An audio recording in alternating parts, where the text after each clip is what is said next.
The millennial generation now outnumbering baby boomers, making up more than a quarter of the nation's populations. This is according to the Census Bureau.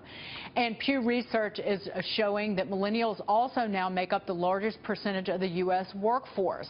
And now a brand new survey shows us exactly what this generation wants for their financial future. Joining me now is Justin Dent, co-founder and executive director of Gen FKD, the organization responsible for this survey. Let's start with stocks, Justin. That 69% of millennials would be in the market if they could. 69% would buy more stocks and bonds if they had the money. What's holding them back?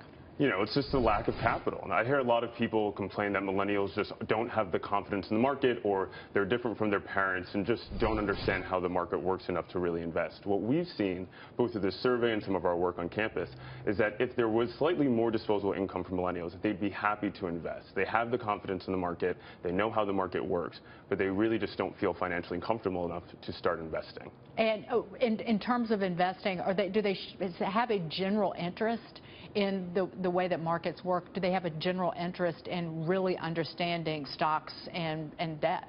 Yeah, definitely. You know, what I've found through this survey is we also saw millennials are really interested in the role of government in small business and the markets. And so there is that keenness and that curiosity to be entrepreneurs and to be part of the American dream more broadly.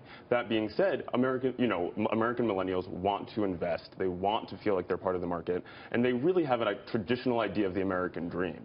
It's just they don't have the money right now, or don't feel they have the money to make that step. The people of both political parties should be paying attention to that. Yeah, please. But in terms of home ownership, almost 95%, 94% of millennials would like to own their house.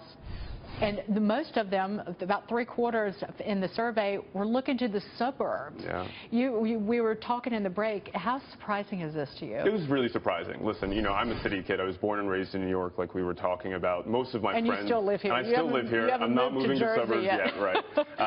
And I don't know if I will anytime soon. I love New York. But a lot of people all across this country actually want to live in the suburbs, and they want the convenience of the suburbs, and they want the community, right? They don't necessarily want to live in rural areas, but they want to have some connectedness to a metropolitan area, but at the same time have the fence, the dog, and the kids. That is surprising. And then when looking at college, 40% said their degree did not help them find work. More than half were carrying $10,000 or more in student debt. Any sign that people are actually going to forego college at this point? It's a conversation that my brother is just a few years younger than I am, and we have that all the time, that we would not have gone to college if we really didn't have to start our careers. Yeah, I think so. You know, we've already seen college enrollments start to decline because colleges and universities haven't been able to show that it's worth the investment. You know, students are taking on this debt, which is precluding them from investing in the stock market, precluding them from putting money into a home for a down payment, but at the same time working in careers or positions that don't require a college degree. You know, we're the most indebted generation, but also the most educated generation, but that's not really translating into the labor market or to the workforce. You get the education that you potentially overpaid for, and 20% of the millennials in your survey said that they were unemployed and unable to find work. Right. And what were the overwhelming reasons given? But just mostly their university didn't prepare them for the real world, or didn't give them the skills that they needed to get a job. You know, what we've seen is a lot of universities,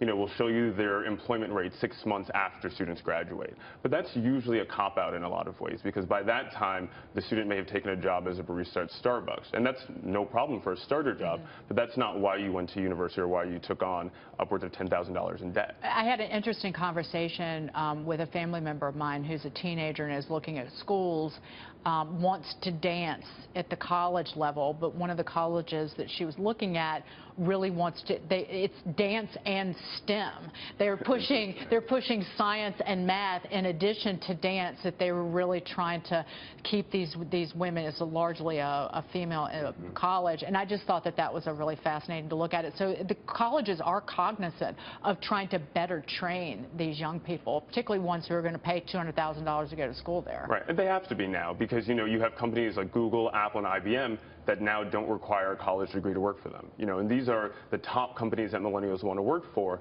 And so if that's the trade-off, we have to think about other ways that, why would I want to go to school otherwise? Justin, it was great to talk to you. Thank you so much for bringing this survey to us. Justin Dent, please come back very soon. Hopefully. And don't move to the suburbs. No, I won't. I'll be here with you.